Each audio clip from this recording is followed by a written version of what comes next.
You're listening to the Just Wingin' It podcast, because let's be honest, none of us really know what we're doing. Hey, what's going on, everybody? Alex Lyons here from the Just Wingin' It podcast. And, you know, one of the parts of winging it is coming up with things new and maybe figuring out things on the fly, figuring out things that are maybe not meant to be in a certain way, but they still work. You know, this idea of hacking your phone, hacking your equipment, hacking and just trying things that are maybe not having its original intent or is original in design, but using it in an interesting way, in an innovative way to do something new. And when I think of somebody who hacks things and just kind of figures it out, and when he gets up against the wall of like, I don't know how to do that thing, that can't be done, he's the guy that goes, I bet you I could figure it out. And when I think of that guy, I think of Jon Cape. And Jon, thanks for being on the podcast. Yeah, no, thank you so much, Alex, for inviting me. I appreciate it. I mean, obviously we're literally longtime friends. We both started out doing this thing together. And yeah, I'm honored that you let me get on here, man. Appreciate it. Yeah, we were back to back in a room, probably like, what was that, like an 8x8 room? We were literally editing back to back. It's generous. No, it wasn't, you know, I feel like it's something out of a comedy movie, because if you think about it, it's like we were in a mailroom, essentially, that was converted into our office, and it's like there was really not space for two chairs, but just like the gospel, you make room at the table. That's good. That's good. Yeah, that's good. Jon, actually, this is officially your first time on the podcast, but you've kind of been on the podcast before. You want to elaborate a little bit about that? Oh gosh, well, I'm on the spot, but yeah, no, I mean, it's funny.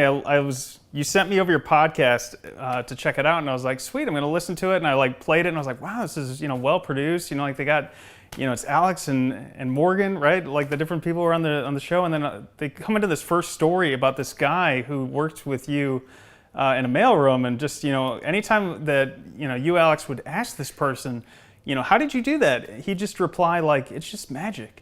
And then I was like, oh, wow, he just referenced me. And then I was like, and then it went on to just become this burn of, like that attitude. But here I am, and I take that burn with pride, knowing that, it's funny, like back then it definitely was more of a, like I always wanted to have one step ahead of everybody around me.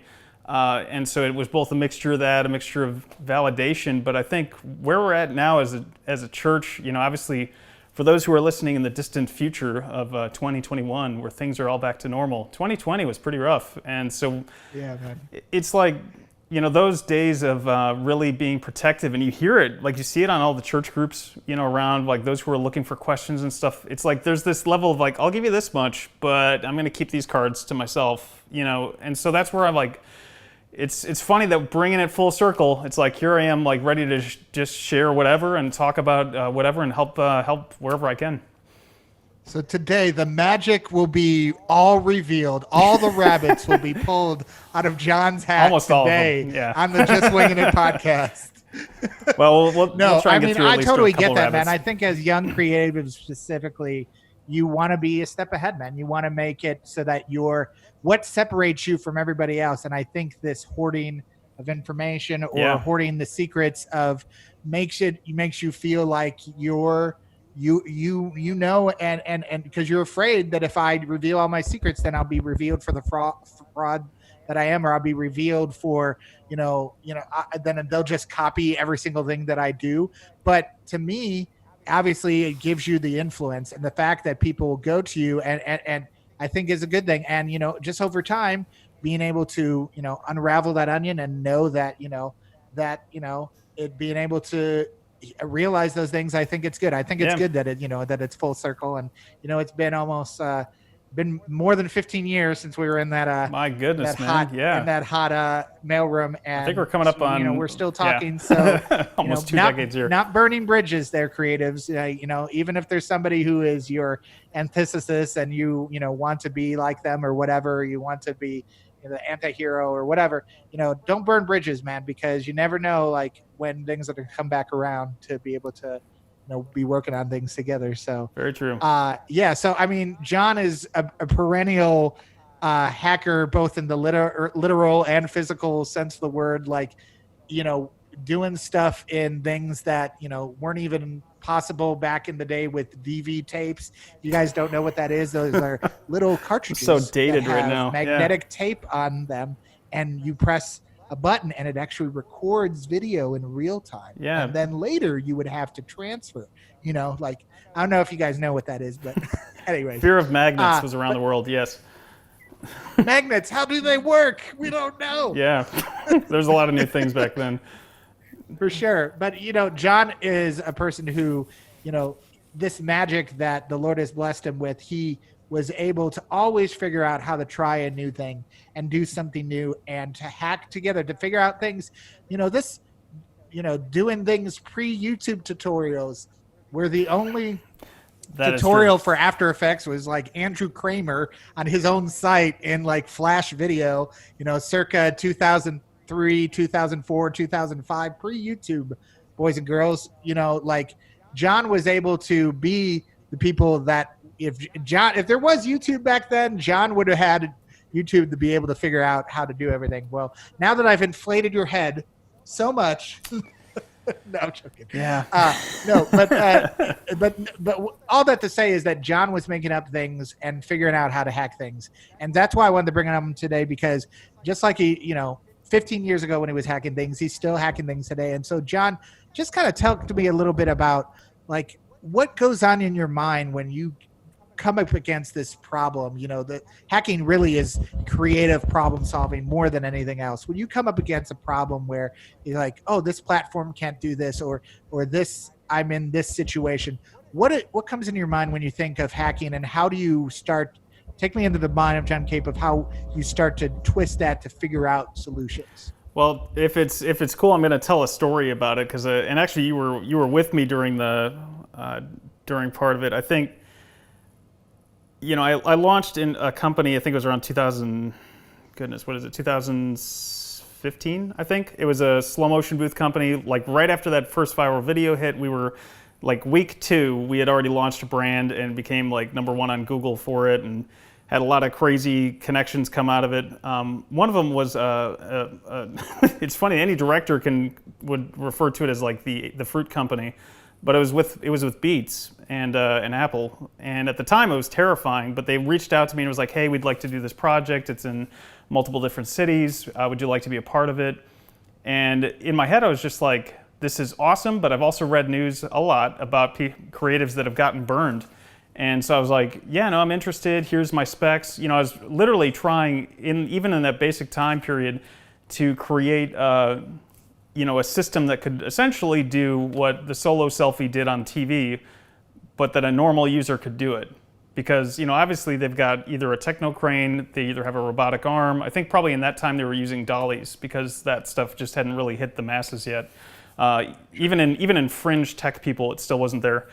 And so one of the thoughts was just, again, to pitch them this idea. I even literally, to me, it's like the problem was, how do you make this experience for everybody, and in a way that anyone can experience? And I thought, my mind went all over the map. And part of what I think, when a problem hits, there's 2 ways people can react. One is, I need to go and find somebody to figure this out, or you realize there is nobody to figure this thing out, and I've got to somehow essentially apply knowledge from other areas and other faculties to solve this problem. And I think really when you think about what is hacking, it's not a, I think it gets a bad anecdotal, description or anecdotal definition, because a lot of people think hacking, well, you just don't know what you're doing.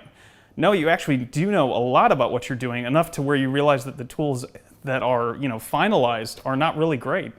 And that there's a way to get past what is currently done. And that project, along with several other ones, really taught me the lesson that it's like, if you want to, even just that company alone, if you want to be the best, you are the ones who are taking the most risks. And obviously for companies like Apple, they are the best already, so they don't have to take risks right now. It's like the shift happens where they let someone else take the risk for them. But for me, it was like really just a pushing of, how do you solve that problem? So we didn't have gimbals back then. We didn't have dolly systems that were easily, like Ronins. You didn't have, whatever, name your tool, drones, etc. You had jibs and cranes. You had techno cranes, which were these massive things, and you had dollies. And I found this company. Literally, there's only one company in the world. It was in Europe, in the UK, that sourced essentially a curved piece of metal that they had built a custom dolly track for that was extremely portable. And so I pitched that initially, and they were like, "We love it. Let us get back to you." Silence. This was 6 months before the event was supposed to start. And, I did my typical follow-ups. I'm like, well, that project died. That was pretty awesome that I got to email with them, but that's fine. Sure. But then, like literally 2 weeks before the project hit, I get this call from them, and they're like, "Hey, are you still available?" And I'm like, "Yes, for what?" I'm like, well, they're like, and again, this isn't Apple directly. I'm working for essentially an agency that's doing projects for them. And they said, we tried doing it in-house, we couldn't do it. And, so we want to, we know that you said you could pull it off, so show us what you got, give us your expertise. And it's funny, because at that moment, there was like this fringe, literally, it's where it's this one weird tech company that's got something on display at like, not even a NAB. It's like there's, it's like fringe technology. They had just launched like this first mobile gimbal before the Ronin existed, before, any of that stuff. And I was like, literally before anybody even knew what gimbals were, I'm like, that is going to be something that could potentially solve this problem.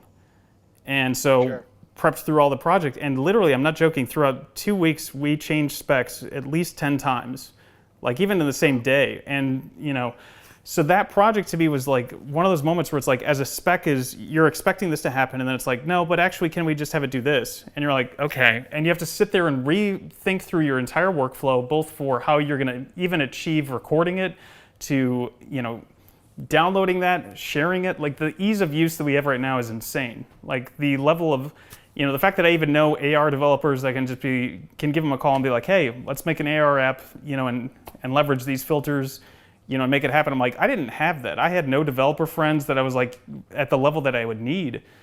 And so I just, to me, it's like that is the essence of hacking, of just winging it, in real life, is like you see something that it's going to be really interesting for people to watch and to experience. They've never seen it happen before, and it seems impossible. And if you find those things, in function, that's where a hacker finds their joy. It's like, no, this is not, you're not going to find it turnkey, because I'm making the whole key right now. I'm making the whole like machine from scratch. So that's what a hacker is. And I feel like or in the lava in the mold. Right. I mean, it's like, this is stuff that just has not been done. And I feel like right now the church is kind of getting, in general, this baptism into hackerdom, where you're like, guess what? Things have been great. You just had to make sure the door was unlocked. The lights were on. You paid for your air conditioning or your heater, and you had people there. And you talked with them through every touch point. And it's like that whole way of doing things just basically God's like, all right, we'll just shut this door and make you go and start from scratch. And absolutely, yeah. I mean, I think, and to kind of that point, I'm like, that's where I feel like as a church where we don't need to fear this stuff, and I sense it too, because it's, again, like we're comfortable with things that are familiar. For me, I get uncomfortable when I start dealing with the same thing over and over, and I guess that's a personality trait. It's just like I could never be in news; it'd drive me nuts. But I give props to everybody else who's in news, because it's just like it's something I physically can't do. But I think again, it's like that idea of, okay, this is what we're doing, but we're not doing great. How can we fix it? How can we dive in? Or the worst thing, which I think is terrifying for a leader, but it's like you have to be able to do this, is, okay, you're using this piece right now. Let's throw it out and see what we can do without it, if we can improve what we're doing by literally throwing out your entire workflow. And those are like drastic decisions that terrify operations people. But if you think about it, again, like it's just like the moment when Apple's like, hey, guess what? You enjoyed Final Cut 7. Let me give you 10. And you're like, oh, you just like that app? Let me throw it away and completely redo it. But it's that same moment. But people get terrified, they get angry. But then at the end of the day, it's like, if you are saving them time, if you're finding a way to do something differently, taking out 10 steps and reducing it down to 3, that's hacking. That's simplifying. Yeah, that's great, man. Yeah, the not having what you need, lack spurs innovation. Yeah. If you had it all together, then you would just be satisfied with the status quo. You would just be doing the status quo. You would be feel kind of content in that. But when you lack, when you don't have exactly what you need, this specialized solution for this specialized situation, that forces you to hack, to wing, and try something that you've never done before, or take a little from column B and a little from column C and try to see how they could be converged together to accomplish what you need to accomplish. And I think that's great, because in being able to ask oh, well, they can't do that. Well, can it? Right. I mean, well, it can't, like, just because it says you can't do X, I think a hacker or a person who wings it well can say, hey, that's what they say, but I bet you, if I could do this and this and this, I try at least. And then having some expertise to be able to, like the postmodern artist. The postmodern artist is an artist that takes a little from A and a little from B and a little bit from C, converges them all together, and they make something new out of that. But if they didn't know A, and if they didn't know B, and if they didn't know C, they can never create this distilled D to be able to make what they need to make. So being able to have some head knowledge in various different things to be able to pivot and respond accordingly to make a solution for what you need is definitely up there, and good winging it skills for sure. Yeah, no, and I think you hit it on the nail on the head, which I think is, that idea of, it's funny because like when I was growing up and, hitting college, like there was the term, jack of all trades and master of none.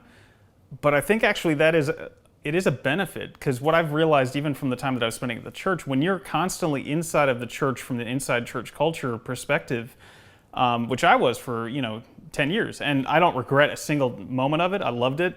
It was, some of the hardest years, but, going and doing other things, though, it's like God, gets you prepared in ways to handle challenges you didn't think didn't think that you'd run into, like whether it's literally from a narrative standpoint, from story. Like I feel like video editors are hackers for one. Like I would say, again, people like visionary directors are hackers. They're, and they pull from all different pieces of life. I think it was Martin Scorsese who said that when he wanted to go into film, his father wouldn't let him go to do a film degree. He actually made him go and do an English degree, because he's like, I want you to know what to write about, like what to actually make films about, not just know how to make films.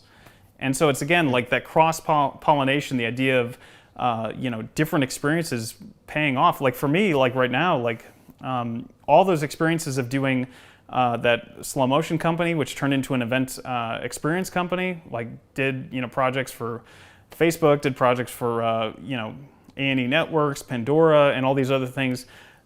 I was already like fringe experimenting with live distribution boxes, but not in the traditional format where you just like press record and then sit there and wait while it records through. I was instead leveraging it to how can I literally get a clip online instantaneously? And that was back, maybe 4 years ago, where I'm like, how can I, by using this box and cutting out the computer, cutting out all these different layers of technology, instantly get something up for people to be able to share? And so live stream, the platform before it was purchased by Vimeo, that's what I was using as a method. It was at A&E Networks upfront. I was the Vikings booth over there, but I was literally leveraging that technology to shoot things out. And then from there, again, trying to, again, my goal was speed, getting things online. And now it's funny that I'm brought back into all these things. So a lot of the tools that I had back then, I'm like reusing for my podcast, for, training purposes, and it's been helpful. But if I had never done all those other things, I would never know it. And I think the last little thing that I would like to add to it was just, I think the church too, for the creatives who were in there, it is a tough thing to ask them to do fresh and new when that's the only thing they're doing. So like you have to, for leaders, give grace to the fact that this is all fresh, but you have to also empower innovation. And I feel like when you say, no, I need to have, I need to have all my tools, together. This seems, shaky and unstable. I remember, like literally hearing just constant conversations during this time period. It's the first week of April here in 2020. What are they talking about? They're talking about their fears of, Facebook doesn't work or YouTube does, and it's like, like they're ready to give up on it. And I'm just like, why is that even like a thing? Like, you're not, like, the ones who stick through this are the ones who are going to be the voice. If you give up early, say goodbye to your voice on that. It's like, why would you not? Like, who cares if Facebook has glitches and whatever? Whoever is innovating now is going to be the go-to person that they're going to be looking at for years to come. And but the power of that is it could be anyone. It could literally be anyone, because nobody has worked their way through a pandemic to figure out how to do online church well. Right. That's not a category, or that's not a degree that you can take. There's not going to be a 12-part YouTube video series for that you could watch and learn. Yep. Maybe Gary V can yell at you a couple times to get you motivated to do something. But other than that, like, you got to kind of wing it and figure it out, man. So John, what would you say to somebody who's like, maybe they are scared to try something new? They are in this period right now.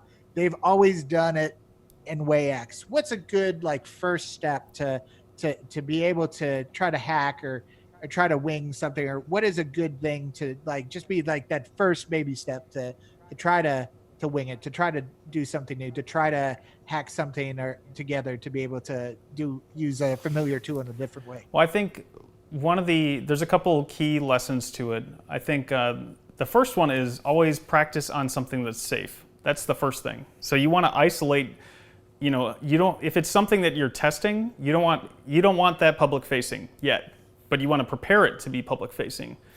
So for me, like, my podcast is literally my place to just I'm experimenting with different techniques and things as I go on a daily basis, because I'm like, I want to be able to maximize what I'm doing. And I'm like, if the software is not hitting to where my expectations are, then I know it ahead of time and I can fix it.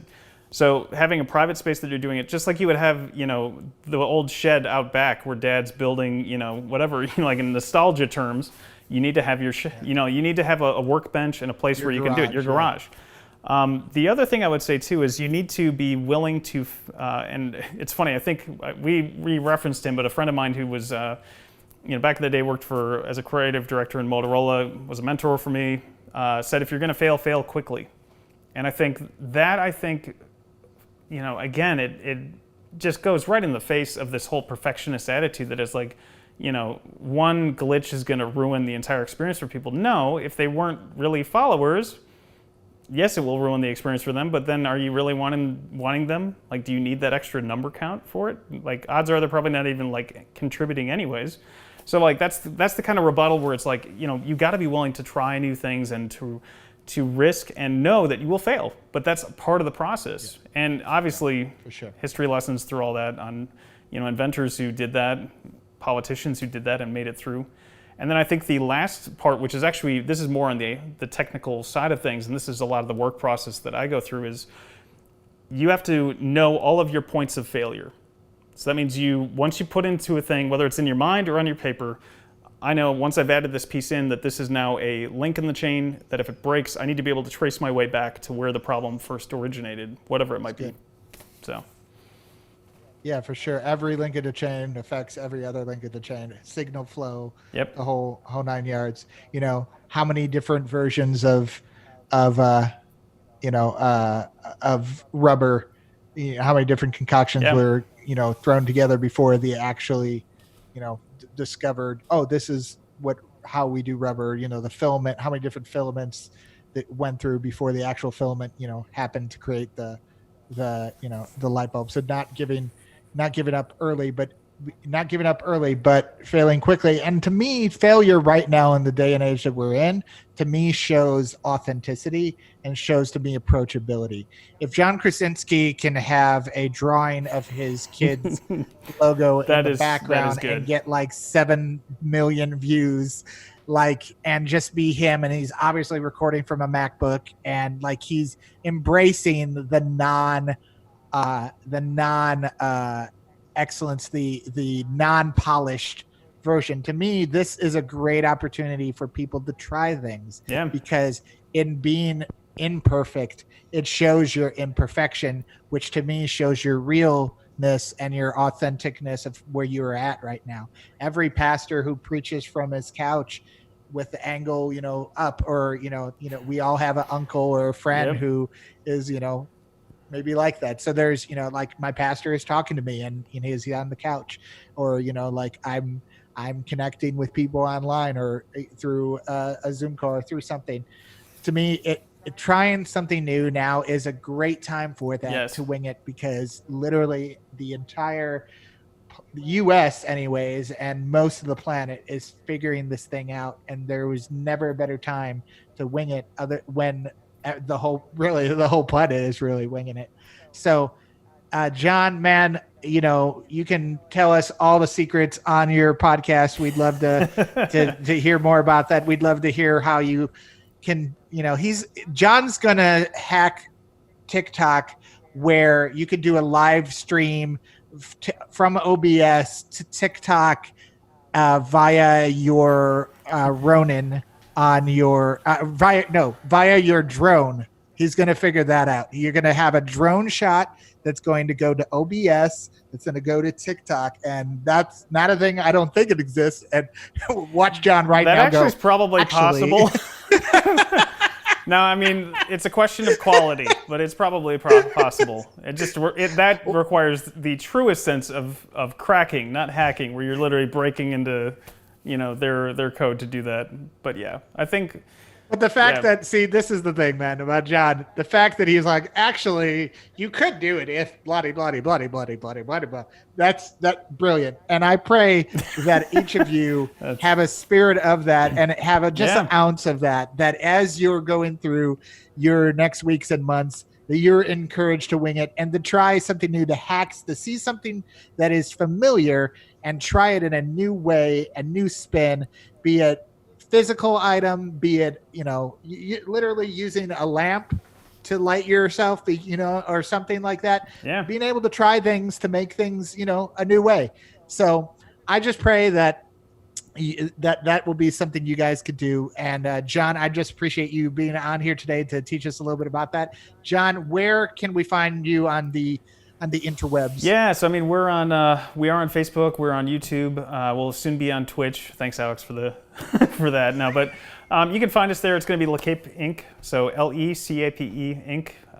And that's where we've been just posting stuff up. For me, it's like I've tried to make it as a platform just where anybody can throw in their questions. I want to answer and create solutions. More importantly, so that's if you've got a hard one to try and break down my ego, I'm all game for it, because what's the point of an ego if you let's solve problems. Right. So I think it's great. Yeah. So thank you, man.